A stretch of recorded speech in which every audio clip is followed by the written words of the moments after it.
শিবরাত্রি তো কিছু বলবা তুমি? পুজো তো করা হলো না, তো একটু জাস্ট এইভাবে সাজলাম, দু একটা গানে ভিডিও করবো বলে।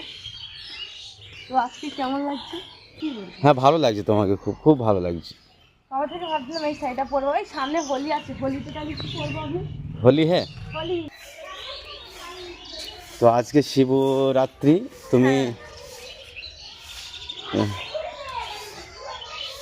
আজকে শিবরাত্রি মামির মুখটা দেখাও, মামি আমাকে দেখে চোখটা এরকম দিচ্ছি, কেমন লাগছে বলো?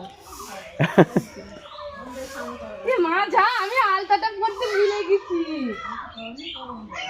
আছে যাও তো ঝটপট, আমি পরবো ভালো, মা আলতাটাই পরতে ভুলে গেছি আজকে, ঝটপট করে আলতাটা পরে নি। এরকম আমি আলতা পরে আসিনি, ভুলে গেছি, মামিকে বললাম, মামি বলছে খালি পরো, এরকম মামি আমাকে আলতা দিচ্ছে। আজকের দিনে আলতা না পরলে হয় বলো? আমার আলতা করা হয়ে গেছে, তো মামিকে অসংখ্য ধন্যবাদ। আমাকে মানে মনেই ছিল না, দেখো আলতা পরে নি, এবারে ভালো লাগছে। হ্যাঁ হ্যাঁ, আর নপুরটাও তো ভুলে গেছি, তো থাক, আর নপুরটা পড়তে পারবো না, তো চলো আবার ঝপ করে ভিডিও করে দিই। আর কেমন লাগছে অবশ্যই কিন্তু কমেন্ট করে জানাবো।